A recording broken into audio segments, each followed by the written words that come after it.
Hello students, welcome to CR math solution. So students, आज हम start करते हैं अपना chapter 7 which is integrals. Okay, this is the first chapter of your second book. Actually this is the first chapter of your second book which is integrals. First book में आपने पढ़ी है derivatives, differentiation. Okay, second book में आप पूरी book में पढ़ने वाले हो इंटीग्रल्स और प्रोसेस होता है इसका इंटीग्रेशन। इंटीग्रेशन या इंटीग्रल्स के बारे में आप सेकंड बुक में पढ़ोगे। तो स्टार्ट करते हैं अपना chapter 7 integrals. So guys, integrals होता क्या है? What is integrals? इंटीग्रल्स और प्रिमिटिव और एंटी डेरिवेटिव तीनों एक ही चीज के नाम है। तो स्टार्ट करते हैं कि इंटीग्रल्स क्या होता है।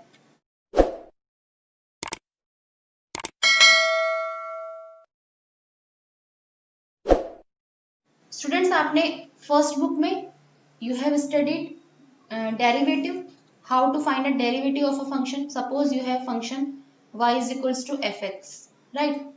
And you have to find out its derivative. Then how can you write its derivative? dy by dx. आप जो डेरिवेटिव को कैसे डिनोट करते हो? dy by dx से या फिर f dash x से, राइट? ये आपने पढ़ा है अपनी फर्स्ट बुक में कि आप डेरिवेटिव को कैसे डिनोट करते हो, या तो dy by अपॉन dx से या f dash x से। Now suppose you have a function, suppose मैंने आपको फंक्शन दे दिया y is equals to x square, right? और आपको बोला जाता है कि find its derivative, right? Find its derivative. तो आप इसका डेरिवेटिव कैसे फाइंड आउट करोगे? क्या हो जाएगा इसका derivative? dy upon dx, what? 2x, right? This is the answer of derivative. तो डेरिवेटिव यानी कि यहाँ पर क्या है? 2x is the derivative. 2x जो है आपका वो डेरिवेटिव है ऑफ विच, किसका है? 2x is the derivative of which function? X square. 2x आपका डेरिवेटिव है किसका? एक्स स्क्वायर का। आप इस लाइन को ऐसे पढ़ते हो, अगर आपने डेरिवेटिव फाइंड आउट किया है एक्स स्क्वायर का 2x, तो आप इसको रीड कैसे करते हो कि भाई 2x is the derivative of x square. ठीक है, अब देखते हैं एंटी डेरिवेटिव क्या होता है। जो यहाँ पर टर्म यूज हुई है एंटी डेरिवेटिव, देखो नाम से ही पता चल रहा होगा आपको, anti derivative it means reverse process of derivative. जो आप डेरिवेटिव फाइंड कर रहे हो उसका रिवर्स कर दो तो आपको क्या मिल जाएगा? एंटी डेरिवेटिव फाइंड आउट हो जाएगा। फॉर एग्जाम्पल, यही फंक्शन था आपके पास y is equals to x square, आपने इसका डेरिवेटिव फाइंड आउट किया 2x। ठीक है, let me write here, x square से आपने डेरिवेटिव फाइंड किया 2x, राइट? तो ये क्या है? आपका डेरिवेटिव है, तो यहाँ पर लिख दो आप कि डेरिवेटिव। ठीक है, it means 2x is the derivative of x square. Anti derivative क्या होता है? अगर आप 2x का इंटीग्रल्स करो तो आपको क्या मिलेगा? एक्स स्क्वायर मिलेगा। इंटीग्रल या एंटी डेरिवेटिव बात एक है। तो यहाँ पर जो एक्स स्क्वायर है आपका वो एंटी डेरिवेटिव है किसका? 2x का। बात समझ में आई? देखो दोबारा देखो, एक्स स्क्वायर का डेरिवेटिव करने पर मुझे 2x मिला, it means 2x is the derivative of x square. और 2x का एंटी डेरिवेटिव करने पर मुझे वापस क्या मिल गया? अपना फंक्शन मिल गया। एंटी डेरिवेटिव करने पर वापस मुझे क्या मिल गया? X square. सो इस बात को हम कैसे लिख सकते हैं? That x square is the anti derivative, right? X square जो है आपका वो एंटी डेरिवेटिव है of which function? Anti derivative of 2x। ठीक है, ये बात समझ में आई? इन दोनों लाइंस को अगर आपने अच्छे से समझा तो कोई प्रॉब्लम नहीं है। देखो होता क्या है, आपको कोई फंक्शन दे रखा है, आप उसका डेरिवेटिव फाइंड आउट करते हो 2x। ठीक है, ये तो मैंने खाली एग्जांपल लिया है, तो आप कुछ भी ले सकते हो। 2x आपने डेरिवेटिव फाइंड आउट किया, जो आपका डेरिवेटिव आया है अगर आप उसका एंटी डेरिवेटिव फाइंड करो तो आपको वापस क्या मिलेगा? एक्स स्क्वायर ही मिलेगा। ठीक है, वापस आपको वही फंक्शन मिलेगा। So how can we read that 2x is the derivative of x square and x square is the anti derivative of 2x, right? ये बात समझ में आई? इस चीज को जनरलाइज करके हम कैसे लिख सकते हैं? देखो, मान लो आपको कोई फंक्शन दे रखा है fx फंक्शन दे रखा है, आपने उसका डेरिवेटिव फाइंड आउट कर लिया 5x, राइट? तो यहां पर आप लिख लो, आपने क्या फाइंड आउट किया है यहाँ पर? डेरिवेटिव। ठीक है, यानी कि जो फाई एक्स है आपका वो डेरिवेटिव है of which F x, right now. और यहीं पर आप क्या बोल सकते हो दूसरी बात कि ये जो आपका एफ एक्स है ना, ये क्या है, एंटी डेरिवेटिव है किसका, फाई एक्स का, राइट। तो यहाँ पर इसको आप कैसे डिनोट कर सकते हो, anti derivative. Okay, so guys anti derivative को ही आप बोलते हो इंटीग्रल्स, ठीक है। इसका अनदर नेम है आपका इंटीग्रल्स। इंटीग्रल बोल दो या प्रिमिटिव बोल दो, कुछ भी बोल सकते हो, इंटीग्रल और we can say it primitive, right. समझ में आ गई बात। सो गिवन फंक्शन है आपके पास कोई, आप उसको डिफ्रेंशिएट करो या डेरिवेटिव फाइंड आउट करो, तो आपको क्या जो आंसर मिलेगा वही क्या होगा, गिवन फंक्शन का उसका ही अगर आप एंटी डेरिवेटिव करो तो आपको क्या मिल जाएगा, दोबारा से फंक्शन फाइंड आउट हो जाएगा। इसको और एग्जाम्पल से वेरीफाई कर लेते हैं। देखो फॉर एग्जाम्पल मैं यहाँ पर फंक्शन लेती हूँ अपना f x is equals to sine x. मैंने कोई फंक्शन लिया f x is equals to sine x, right. So sine x का डेरिवेटिव एफ डैश एक्स क्या होगा, cos x, right.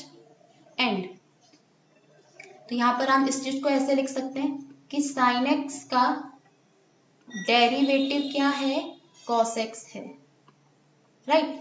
And cos x का एंटी डेरिवेटिव क्या है, sine x है। बात समझ में आ रही है, कॉस एक्स का एंटी डेरिवेटिव साइन एक्स है और साइन एक्स का डेरिवेटिव क्या है, कॉस एक्स है, ठीक है। तो ये एक चीज क्लियर हुई कि डेरिवेटिव और anti derivative actually reverse process है एक दूसरे के। अब बात आती है, देखो जब आप किसी फंक्शन का डेरिवेटिव करते हो, जब आप किसी फंक्शन का डेरिवेटिव करते हो, जो वैसे आपने यहाँ पर क्या किया, साइन एक्स का डेरिवेटिव किया और कॉस एक्स मिला, यहाँ पर कॉस एक्स का एंटी डेरिवेटिव किया तो साइन एक्स मिला। इस प्रोसेस को क्या बोलते हैं, देखो डेरिवेटिव करने के प्रोसेस को, जब आप डेरिवेटिव कर रहे हो किसी फंक्शन का, ठीक है, डेरिवेटिव करने के प्रोसेस को आप बोलते हो डिफरेंशिएशन, ठीक है। आपने प्रीवियस बुक में पढ़ा है अपना डिफरेंशिएशन, ठीक है। एंड एंटी डेरिवेटिव फाइंड करने के प्रोसेस को आप क्या बोलोगे, एंटी डेरिवेटिव फाइंड करने के प्रोसेस को एंटी डेरिवेटिव या फिर इंटीग्रल, ठीक है जी। दोनों का मतलब एक ही है, एंटी डेरिवेटिव का ही दूसरा नाम इन्होंने बोल दिया इंटीग्रल। तो एंटी डेरिवेटिव फाइंड आउट करना या इंटीग्रल फाइंड आउट करना, इस प्रोसेस को आप बोलते हो integration, right. So differentiation and integration ये प्रोसेस है, ठीक है। एंड डेरिवेटिव एंटी डेरिवेटिव ये क्या है, फाइंड आउट करने का मेथड है, ठीक है, कि आप साइन एक्स का एंटी डेरिवेटिव या कॉस एक्स का एंटी डेरिवेटिव। बट जो होल प्रोसेस हो रहा है, the process of find out to derivative is called differentiation and the process of find out to anti derivative और integral is called integration, right. ये बात समझ में आई कि डिफरेंशिएशन एंड इंटीग्रेशन में क्या डिफरेंस है, ठीक है। दोनों ही एक्चुअली रिवर्स प्रोसेस है एक दूसरे के, ठीक है। अगर आपको कोई फंक्शन दे रखा है, आप उसका anti derivative derivative find out करो, तो वो जो डेरिवेटिव आएगा उसी का जब आप एंटी डेरिवेटिव करोगे तो आपको वापस क्या मिल जाएगा, वही फंक्शन मिलने वाला है, ठीक है। तो ये बात हुई आपकी डेरिवेटिव और एंटी डेरिवेटिव, ठीक है, ये तो समझ में आ गया। अब नेक्स्ट टॉपिक देखते हैं अपना क्या है, integration as an inverse process of differentiation. ये हमने अभी स्टडी किया कि जो हमारा इंटीग्रेशन होता है वो इनवर्स प्रोसेस होता है डिफरेंशिएशन का, ठीक है। तो इस चीज में हम थोड़े सिंबल्स को पढ़ लेते हैं, क्या क्या सिंबल्स है हमारे पास इंटीग्रेशन में। For example I take a function f x is equals to sine x, ले लो f x is equals to sine x, ठीक है। आपने क्या करा, इसका डेरिवेटिव फाइंड आउट करा। साइन एक्स का डेरिवेटिव क्या होता है, कॉस एक्स होता है, ठीक है। तो यहाँ पर आपने साइन एक्स का डेरिवेटिव फाइंड आउट करा कॉस एक्स। तो इस बात को आप कैसे लिखते हो कि भाई D by d x of sine x it is what, cos x, ठीक है। तो ये आपके साइन है ना डिनोट करने का, डी बाई डी एक्स से मैं समझ जाऊंगी कि ये साइन एक्स का क्या हो रहा है भाई, डेरिवेटिव या डिफरेंशिएशन हम कर रहे हैं, ठीक है, डिफ्रेंशिएट कर रहे हैं इसको। ठीक है, तो यहाँ पर हमने क्या क्या टर्म्स पढ़ी थी, देखो लास्ट बुक में। जो डी बाई डी एक्स है ये एक्चुअली साइन है, साइन मतलब SIGN वाला साइन, मतलब ये रिप्रेजेंट कर रहा है कि आपका जो फंक्शन है उसका हम डिफ्रेंशिएशन कर रहे हैं। ठीक है, उसके बाद ये जो x है ये आपको ये रिप्रेजेंट कर रहा है, ये dx है, dx आपको ये रिप्रेजेंट करता है यहाँ पर कि आप किसके रिस्पेक्ट में आप डिफ्रेंशिएट कर रहे हो। यहाँ पर अगर dx है तो फंक्शन भी आपका x में ही होना चाहिए, तभी आप dy dx लिख सकते हो। अगर आपका यहाँ फंक्शन y में या z में होता तो अकॉर्डिंगली वो जो आपका एलिमेंट है वो भी चेंज हो जाता, dy या dz हो जाता। ये तो बात हुई। तो इसको डेरिवेटिव को रिप्रेजेंट करने का साइन dy dx है। अब बात आती है यहाँ पर, देखो आपको भी पीछे समझाया था कि cos x का एंटी डेरिवेटिव या cos x का इंटीग्रल आपका sin x है। तो इस चीज को आप कैसे रिप्रेजेंट करोगे, देखो भाई, देखो cos x का इंटीग्रल क्या है, sin x है। अब रिप्रेजेंट कैसे करता है, इसको रिप्रेजेंट करता है इस साइन से। ठीक है, एक s बनाते हैं, ठीक है, उस साइन से, या s को आप ऐसे भी लिख सकते हो सम, सम क्योंकि ये डिनोट कर रहा है आपका इंटीग्रल सम को। देखो कैसे कर रहा है वो आगे बताऊंगी, इसलिए इसको इस साइन से डिनोट करते हैं। ठीक है, तो this is the sign of integration. ठीक है, अब जैसे यहाँ पर एलिमेंट होता था कि एलिमेंट आपको ये बताता था कि आप किसके रिस्पेक्ट में इंटीग्रेट या डिफरेंशिएशन कर रहे हो यहाँ पर। सिमिलरली अगर आपका फंक्शन x है तो यहाँ पर भी आप क्या इंट्रोड्यूस करोगे इसके साथ, dx। इसका मतलब dx आपके पास क्या है, एक एलिमेंट है जो रिप्रेजेंट कर रहा है कि आप किसके रिस्पेक्ट में इंटीग्रेशन कर रहे हो। तो यहाँ पर अगर फंक्शन x में है तो आपका यहाँ पर dx होगा, अगर फंक्शन यहाँ पर y में होता तो ये dy होता, अगर फंक्शन z में या किसी भी अनदर टर्म में होता तो अकॉर्डिंगली एलिमेंट भी चेंज हो जाएगा। नाउ ये दोनों बात समझ में आई, dy dx of sin x cos x and integral of cos x is equals to sin x। अब देखो ये जो मैंने यहाँ पर लिखा है ना, इसमें कुछ कमी है। देखो वो क्या कमी है आगे समझ में आएगा। देखो यहाँ पर मैं समझा देती हूँ आपको। ठीक है, यहाँ पर हम समझते हैं कि इसमें कुछ कमी है, वो क्या कमी है। देखो गाइस, मैं लेती हूँ फंक्शन, मैंने फंक्शन लिया अपना fx इज इक्वल्स टू, क्या लिया था मैंने, फंक्शन sin x। ठीक है, इसका डिफरेंशिएशन क्या आया था, cos x। अगर मैं यहाँ पर फंक्शन ले लूं sin x प्लस 6 या sin x प्लस 100 या sin x प्लस 1000, कुछ भी नंबर ले लो, तो मुझे बात बताओ कि sin x plus 6 and sin x plus 100 and sin x plus 1000, तीन फंक्शन अगर मैंने लिखे हैं तो derivative of each function is what, each function का डेरिवेटिव आपका क्या आने वाला है, cos x का, because derivative of sin x is cos x, derivative of sin x plus 6 is also cos x and derivative of sin x plus 100 is cos x and also derivative of sin x plus 1000 is cos x। तो इसका मतलब है कि अगर आप cos x का integration करो तो आपको sin x भी मिलेगा, sin x प्लस 6 भी मिलेगा, sin x प्लस 100 भी मिलेगा एंड sin x प्लस 1000 भी मिलेगा। क्या ये पॉसिबल है? इसका मतलब तो यही हुआ ना। देखो भाई, अगर sin x इन सब टर्म का डिफरेंशिएशन cos x आ रहा है तो cos x का एंटी डेरिवेटिव ये सारे फंक्शन होंगे ना, यही तो होता है भाई। अगर किसी फंक्शन का जैसे sin x का डेरिवेटिव यहाँ पर cos x था तो हम ये बात तो एंटी डेरिवेटिव के लिए यही तो बोलते हैं कि cos x का एंटी डेरिवेटिव sin x होगा। तो अगर dy dx of all these function are equals to cos x, then integral of cos x can be equal to all of these, यानी कि जो cos x का integral है वो इन सब के इक्वल होना चाहिए। क्या ये पॉसिबल है? Let's check. cos x का इंटीग्रेशन यानी कि आपका क्या आना चाहिए, sin x प्लस 6 भी आना चाहिए, यानी कि आपका cos x का इंटीग्रल sin x प्लस 100 भी आना चाहिए। ठीक है, ये और यानी कि आपका cos x का इंटीग्रल जो है वो sin x प्लस 1000 भी आना चाहिए। ठीक है, अकॉर्डिंगली अगर हम रूल के अकॉर्डिंग देखें तो यही बात फिट बैठती है, but this is not possible. ऐसा नहीं हो सकता कि किसी फंक्शन का आप इंटीग्रेशन करो और आपको डिफरेंट वैल्यू मिले। ठीक है, तो इस चीज को, प्रॉब्लम को रिड्यूस करने के लिए हम क्या करते हैं, यहाँ पर जो हमने sin x लिखा था ना, cos x dx is equals to sin x, इसके साथ हम एक c और ऐड कर देते हैं, ठीक है। यानी कि इसको हम इस चीज को हम ऐसे लिख सकते हैं cos x dx is equals to sin x plus c, ठीक है। इसका मतलब देखो क्या होगा, अगर आप c की वैल्यू यहाँ पर 6 पुट कर दो, c की वैल्यू यहाँ पर 6 पुट कर दो तो आपका क्या बन जाएगा cos x का इंटीग्रल sin x प्लस 6।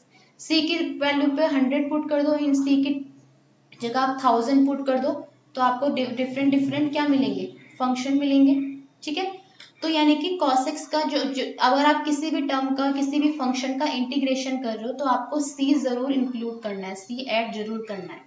समझ में आ गया क्यों? इसको एक और एग्जांपल से वेरीफाई कर लेते हैं, ठीक है। अभी तो मैंने ट्रिग्नोमेट्रिक टर्म में लिया था, अगर आप कोई पॉलिनोमियल फंक्शन ले लो तो क्या होगा, देखो suppose I take a function f x is equals to x square, ठीक है। एक्स स्क्वायर मैंने कोई फंक्शन लिया, so now d by d x of x square is equals to 2x, right. D by d x of x square plus 6 also 2x and d by dx of x square plus 95 कुछ भी number ले लो आप is also equals to 2x. So it means it represents us that integral of 2x dx should be equal to x square, should be equal to x square plus 6 and should be equal to x square plus 95 because according to definition of integral a derivative is, अगर आप ये जो function आपका derivative करके आया है अगर आप इसी का क्या कर दो इंटीग्रल कर दो तो you can get the function original function, right. So अगर आप इस बात को यहाँ पर अप्लाई करो तो अगर आप इंटीग्रेशन ऑफ 2x करोगे तो एक्स स्क्वायर मिलेगा, integration of 2x x square plus 6 है, इंटीग्रेशन ऑफ 2x आपको एक्स स्क्वायर प्लस 95 मिलेगा अकॉर्डिंग टू डेफिनेशन जो हमने अभी तक पढ़ा है। बट डिफरेंट डिफरेंट वैल्यूज ना निकाल कर हम हर फंक्शन के लिए हम क्या इसको सिंबलाइज कर देते हैं कि भाई 2x dx आपका क्या होगा एक्स स्क्वायर प्लस सी होगा, जहां पर ये c जो होगा ना आपका ये होता है आर्बिटेरी कांस्टेंट, आर्बिटेरी कांस्टेंट, ठीक है जी। यहाँ पर जो आपका c है ये शो कर रहा है आर्बिटेरी कांस्टेंट को, राइट। अगर आप c की वैल्यू पे 0 पुट करोगे तो आपको एक्स स्क्वायर मिल जाएगा, c की जगह 6 पुट करोगे x square plus 6 and if you place c is equals to 95 then you will get x square plus 95, okay। so ये हमारी क्या बन गई, देखो डिफरेंट डिफरेंट फंक्शन मिल रहे हैं मुझे। ओरिजिनल फंक्शन मेरा क्या था x square plus 6 x square plus 95, तो एक फंक्शन का इंटीग्रल करने पर मुझे डिफरेंट डिफरेंट फंक्शंस मिल रहे हैं, ठीक है। तो इसका मतलब क्या है, डिफरेंट डिफरेंट मेंबर्स मिल रहे हैं मुझे एक फैमिली के, ठीक है। तो देखो जब मुझे एक ही फैमिली के डिफरेंट मेंबर्स मिल रहे हैं तो इस पूरी फैमिली को बोला जाता है इनडेफिनेट इंटीग्रल, क्योंकि यहाँ पर जो आपका इंटीग्रल हो रहा है ना ये एक जगह पर फिक्स नहीं है कि फिक्स इसका आंसर यही होगा, इसका आंसर वेरी कर रहा है अकॉर्डिंग टू सी की वैल्यू जैसे जैसे वेरी करेगी इसका आंसर भी ऐसे ऐसे वेरी करेगा, ठीक है। तो ये सारे हो गई एक फैमिली हो गई, मतलब जितने भी इसके इंटीग्रल निकलेंगे ये सारी क्या है फैमिली है और ये डिफरेंट डिफरेंट क्या है फैमिली के मेंबर है, ठीक है। तो यहीं से आपका एक इंट्रोड्यूस होता है इनडेफिनेट इंटीग्रल। क्या टर्म यूज होती है इनडेफिनेट इंटीग्रल। इंटीग्रल भी आपके 2 टाइप्स के होते हैं, indefinite integral and definite integral. I think 7.6 तक आप इनडेफिनेट इंटीग्रल ही पढ़ोगे, ठीक है, जहां पर आपका हर इंटीग्रल जो आप आंसर आएगा इंटीग्रल करके जो फंक्शन आएगा उसके साथ आपको क्या ऐड करना पड़ेगा c ऐड करना पड़ेगा, ठीक है। तो इनडेफिनेट इंटीग्रल की डेफिनेशन समझ में आ गई। Indefinite integral is a family of different different members, ठीक है। जो आपकी इनडेफिनेट इंटीग्रल है ये क्या रिप्रेजेंट करती है, एक फैमिली को रिप्रेजेंट करती है जिसमें आपके डिफरेंट डिफरेंट मेंबर्स होते हैं, ठीक है। तो ये तो हुआ आपका इनडेफिनेट इंटीग्रल। आप शो कैसे कर सकते हो इनडेफिनेट इंटीग्रल को, मान लो आपने कोई फंक्शन 5x लिया उसका आपने इंटीग्रेशन किया तो आपको क्या मिला एक फंक्शन fx प्लस c मिला है, ठीक है। ओके, तो नाउ बात आती है कि इन सबको बोलते क्या क्या है। देखो, फाई एक्स होता है the function which is to be integrated, जिस फंक्शन का इंटीग्रेशन हो रहा है उसको बोला जाता है integrand. Okay, the function which is to be integrated is called integrand. This is called, ये जो साइन है इसको आप बोलते हो integral sign. This is called sign of integral. Okay, integral sign. Result जो आपका मिल रहा है that is called integral, that is called integral. Okay, and you have also put here dx because dx, और dx क्या है आपका, dx is the element, ये dx small element है। dx is the dx represents an element with which respect, जिसके respect में आपका function क्या हो रहा है, इंटीग्रेट हो रहा है। ओके, तो dx represents an element with respect to which the function is integrated, जिसके रिस्पेक्ट में आपका फंक्शन इंटीग्रेटेड हो रहा है। समझ में आ गया? तो इस टाइप के जो हमने इंटीग्रल अभी तक पढ़ा है ये है आपका इनडेफिनेट इंटीग्रल। डेफिनेट इंटीग्रल हम आगे पढ़ेंगे, ठीक है, कि डेफिनेट इंटीग्रल और इनडेफिनेट इंटीग्रल में फर्क क्या है ये आप आगे पढ़ोगे। फिलहाल आप इतना समझ लो कि जो आप अभी इंटीग्रल करोगे, जितने भी फंक्शंस का आगे करोगे आप 7.5 या 6 तक, वो सब क्या है, इनडेफिनेट इंटीग्रल है। ठीक है जी। और इंडेफिनेट इंटीग्रल में क्या है, आप सी आर्बिट्रेरी कांस्टेंट को जरूर ऐड करते हो। क्यों ऐड करते हो वो मैंने आपको यहाँ पर अच्छे से समझा दिया है। ठीक है, तो ये बात हुई आपकी integration as an inverse process of differentiation. Now geometrical interpretation of indefinite integral. देखो, इसको आप अगर ज्योमेट्रिकली समझना चाहो इनडेफिनेट इंटीग्रल को, suppose you have a function y is equals to x square, ठीक है, जिससे हमने फंक्शन लिया था पीछे। So here is dy dx of x square is 2x, और we can say integral of 2x dx is x square plus c. ठीक है, अब ये जो प्लस सी है ये क्या शो कर रहा है, फैमिली को शो कर रहा है, फैमिली ऑफ मेंबर्स को शो कर रहा है, जहां पर आपके मेंबर्स क्या हैं, क्या हो सकते हैं, एक्स स्क्वायर प्लस 1 हो सकता है, एक्स स्क्वायर प्लस 2 हो सकता है, एक्स स्क्वायर प्लस 3 हो सकता है। ठीक है, इस चीज को ज्योमेट्रिकली अगर आप समझना चाहो, देखो suppose I draw a curve for this. देखो, अगर मैं इस चीज के लिए कर्व ड्रॉ करूं, देखो फर्स्ट फंक्शन देखो मेरा क्या, मान लो अगर मैं c in the place of c I will put x 0। Okay, 0 put करा तो मुझे क्या फंक्शन मिलेगा, y is equals to x square मिलेगा। इस चीज को मैं कैसे रिप्रेजेंट कर सकती हूँ, एक्चुअली ये क्या है आपका, ये फंक्शन क्या है, पैराबोला है, y is equals to x square, जो कि ओरिजिन से पास हो रहा है। इसको आप कैसे रिप्रेजेंट कर सकते हो, देखो कुछ ऐसा बनेगा आपका। ठीक है, y इज इक्वल्स टू, अगर आप एक्स स्क्वायर प्लस 1 शो करना चाहो, देखो 1 आपका यहाँ पर होगा, तो आप इसको कैसे शो करोगे, एक्स स्क्वायर प्लस 1 को ऐसे शो कर दोगे। एक्स स्क्वायर प्लस 2 को यहाँ पर होगा आपका एक्स स्क्वायर प्लस 2, तो आपका पैराबोला 2 से पास होगा। सिमिलरली एक्स स्क्वायर प्लस 3, तो आपको पैराबोला एक्स 3 पॉइंट से यानी कि 3 y इज इक्वल्स टू 3 से पास होगा। बात समझ में आई? तो देखो एक्स ऐसे अगर आप नेगेटिव एक्सिस पे शो करना चाहते हो, अगर आप c की जगह in the place of c if you put -1 then you will get x square -1, तो आपका पैराबोला क्या बनेगा, ये बनेगा।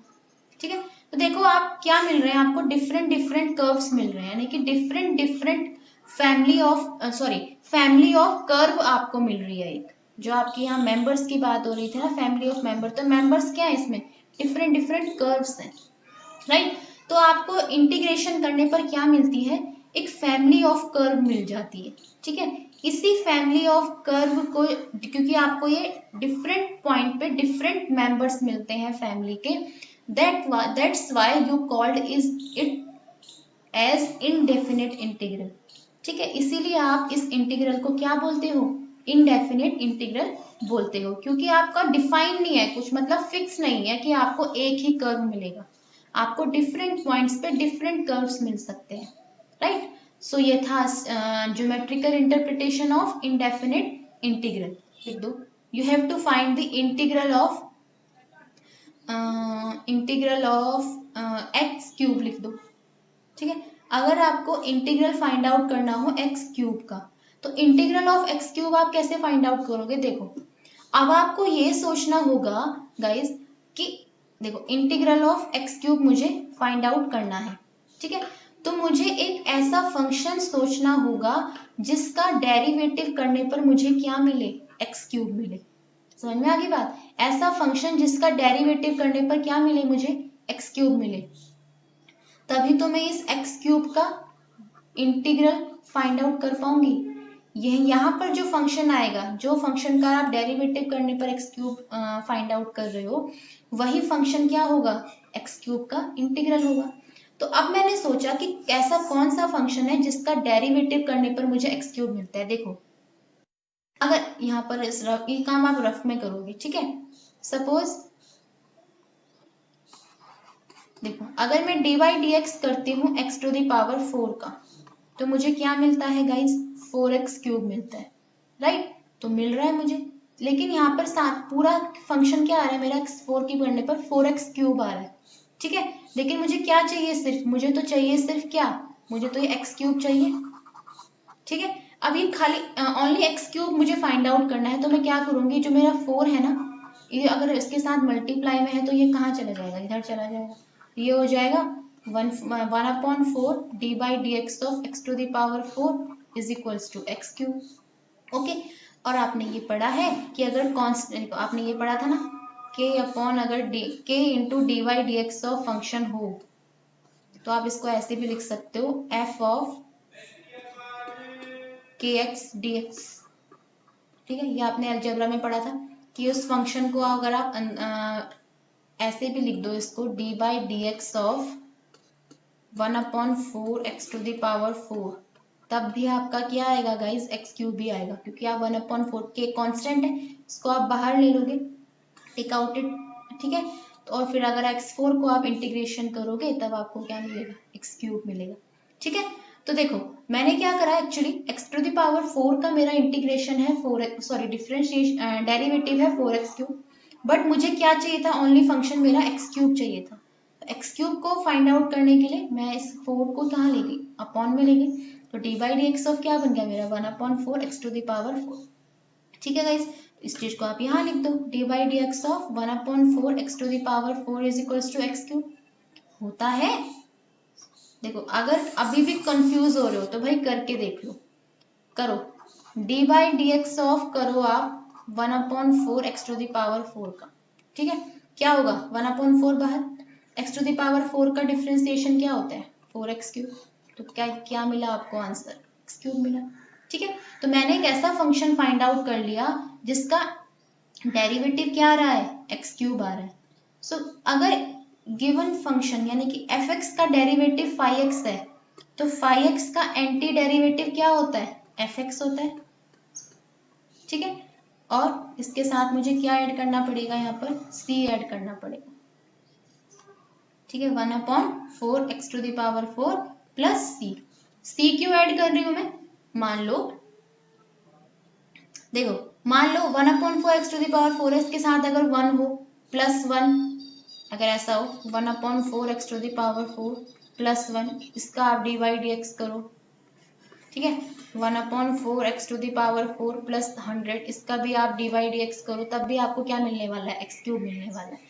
तो ठीक है, ये चीज मैंने पीछे भी समझाई है आपको, ठीक है। तो इस चीज को हम as a whole family of curves में अगर रिप्रेजेंट करना चाहते हैं तो क्या लगा देते हैं? हम ऐड क्या कर देते हैं? कांस्टेंट, आर्बिट्रेरी कांस्टेंट c, ठीक है। तो इस टाइप के क्वेश्चंस आप करोगे 7.1 में। So students, here are some formulas related to integration, okay. Based upon this and various standard differentiation formula, we obtain the following integration formula. जैसे कि हमने अभी पढ़ा, integration is a inverse process of differentiation. So formulas related to integration are the inverse of formulas related to differentiation. आपको अलग से formulas learn करने की जरूरत नहीं है, जो आपने डिफरेंशिएशंस में फॉर्मूलाज पढ़े थे उन्हीं को आप इन्वर्स कर दीजिए, तो आपको क्या मिल जाएंगे? इंटीग्रेशन के फॉर्मूलाज मिल जाएंगे। वन बाय वन देखते हैं इनको। First formula is d by d x of x to the power n plus one upon n plus one is equals to x to the power n. अगर आप इस given function का differentiation करो, derivative find out करो, तो आपको x to the power n मिलेगा। और हमने जैसे अभी ऊपर पढ़ा है इंट्रोडक्शन में कि अगर किसी फंक्शन का डेरिवेटिव करने पर मुझे कुछ रिजल्ट मिलता है, तो उस रिजल्ट जो आया है उसी का मैं अगर इंटीग्रल करूं तो वापस मुझे क्या मिल जाता है, अपना ओरिजिनल फंक्शन मिल जाता है।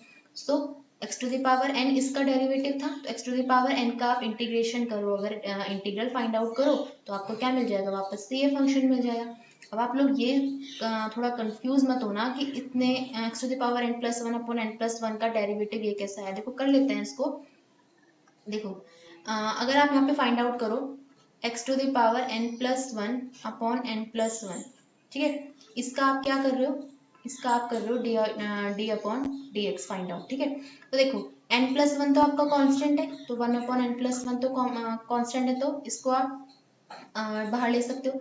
तो d by upon d x करना है आपको actually x to the power n plus one का, और क्या होगा इसका derivative, n plus one x to the power n plus one minus one, यही तो फॉर्मूला होता है, एन माइनस वन होता है ना, तो एन माइनस वन मेरा क्या, एन क्या है यहाँ पर मेरा एन प्लस वन है, तो एन से एन वन से वन कैंसिल हो जाएगा, एंड एन प्लस वन से n plus one cancel, then what you have x to the power n, simple. इसीलिए इसका जो रिजल्ट आया है x to the power n plus one upon n plus one का derivative is x to the power n. ये बात clear हुई, ठीक है। सेम ऐसे आपके सारे फॉर्मूलाज हैं। देखो सेकंड फॉर्मूला देखो, अगर आप D upon d x of log x क्या होता है, वन अपॉन एक्स होता है, तो वन अपॉन एक्स का क्या होगा आपका जो इंटीग्रल होगा वो क्या होगा, लॉग एक्स, यहाँ पर ये मोड एक्स है, ठीक है। बिकॉज मोड में आप कुछ भी पॉजिटिव वैल्यू डालो तो क्या बाहर निकल के क्या, पॉजिटिव नेगेटिव कुछ भी डालो तो बाहर आपकी क्या आएगी, पॉजिटिव वैल्यू आएगी। तो डी अपॉन एक्स आपका लॉग ऑफ मोड एक्स होता है वन अपॉन एक्स, तो वन अपॉन एक्स का इंटीग्रेशन क्या हो जाएगा, log x, right. Similarly now we come to third formula. This is the very easy formula, आपको इसको लर्न करने की जरूरत नहीं है, बिकॉज आप a to the power x का डिफरेंशिएशन करो तब भी आपको a to the power x मिलता है, and if you integrate the e to the power x then you will get e to the power x. तो easy formula है, कोई प्रॉब्लम नहीं है। Same fourth formula is d upon d x of e to the power x upon log a is equals to e to the power x. Okay, so अगर आप e to the power x का integration करो तो आपको ये function मिल जाएगा।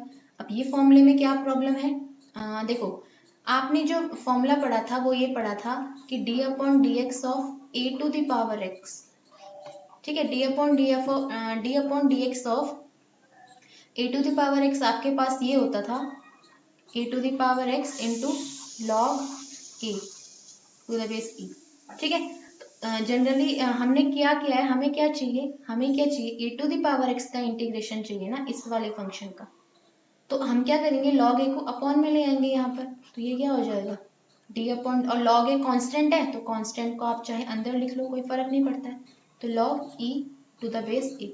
ऐसा हमने अभी लास्ट में भी करा था शायद कोई फंक्शन, ठीक है, वहां पर भी जैसे हमने एक्स टू द पावर 4 का करा था, तो 4x क्यूब आ रहा था ना, तो 4 को हम कहाँ ले गए थे, अपॉन में ले गए थे। सिमिलरली यहाँ पर किया हमने, तो आपको यहाँ से क्या मिल जाएगा a to the power x, right.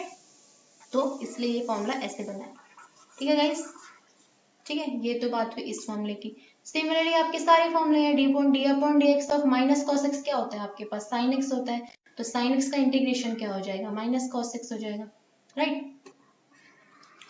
Similarly D upon d x of sine x क्या होता है, कॉस एक्स होता है, तो कॉस एक्स का इंटीग्रल साइन एक्स हो जाएगा।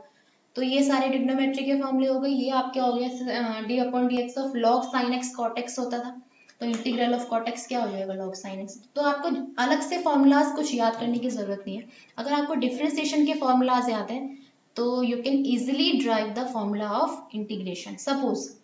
सपोज आपके पास आ गया कि you will find the integral of sec x, ठीक है, आपको सेक एक्स का इंटीग्रल फाइंड आउट करना है, तो आप ये सोचो कि सेक एक्स किसका डिफरेंशिएशन होता है, ठीक है, आप ये सोचो कि सेक एक्स जो मेरा है वो किसका डेरिवेटिव है, तो सेक एक्स आपका डेरिवेटिव होता है log sec x plus tan x का, ठीक है, log sec x plus tan x का डेरिवेटिव सेक एक्स है, इसलिए सेक एक्स का इंटीग्रल क्या हो जाएगा, log sec x plus tan x, ठीक है। तो सिंपल से ये फॉर्मूले हैं बहुत सारे, ठीक है, लार्ज नंबर ऑफ वैरायटी में आपके फॉर्मूले हैं, but no need to take tension, because जैसे जैसे आप क्वेश्चंस करोगे, फॉर्मूलाज अप्लाई करोगे, तो इजीली आपको लर्न हो जाएंगे। ठीक है, और सारा जो खेल है ये इन फॉर्मूलाज का ही है। ठीक है, अगर आपको फॉर्मूलाज अच्छे से लर्न है तो इंटीग्रल आपके लिए कोई बड़ी मुश्किल बात नहीं है। ठीक है, तो जैसे कि अगर आपको इंटीग्रल फाइंड आउट करना है 1/√a² माइनस x² का, नहीं आ रहा मुझे लर्न कि इसका फॉर्मूला क्या होता था, इंटीग्रल क्या होता है इसका, तो आप ये सोचो कि 1/√a² माइनस x² मेरा डेरिवेटिव किस फंक्शन का है। तो 1/√a² माइनस x² आपका डेरिवेटिव होता है साइन इनवर्स x/a का। राइट, आपने इसी क्लास में पढ़ा है, 12th क्लास की फर्स्ट बुक में पढ़े हैं ये फॉर्मूलेज। ठीक है जी, ये फॉर्मूलेज हैं कुछ, और सिंपल से आपके ये इनवर्स वाले फॉर्मूलेज हो गए, ये हो गए सारे आपके। जैसे लास्ट है आपका कि d/dx of 1/a cos x inverse 1/x/a आपका ये होता था minus 1/x √x² minus a²। देखो वहां पर होता क्या था, ये a ना आपका यहाँ पर होता था माइनस a अपॉन होता था ना, तो लेकिन मुझे वैल्यू चाहिए किसकी, मुझे तो वैल्यू आपने इस फंक्शन की चाहिए थी, तो मैंने a को क्या करा, डिवाइड में ले आई यहाँ पर। ठीक है, तो सिमिलरली आप इसका फॉर्मूला डिराइव कर सकते हो यहाँ से। ठीक है, तो अगर आपको डिफरेंशिएशन के फॉर्मूलाज याद है, ठीक है, तो आप इंटीग्रेशन के फॉर्मूला बहुत इजीली कर सकते हो। ओके गाइज, तो ये थे आज का लेक्चर, जो आपका था किसके अबाउट, इंट्रोडक्शन था आपका इंटीग्रल का। आपने ये पढ़ा कि इंटीग्रल क्या होता है।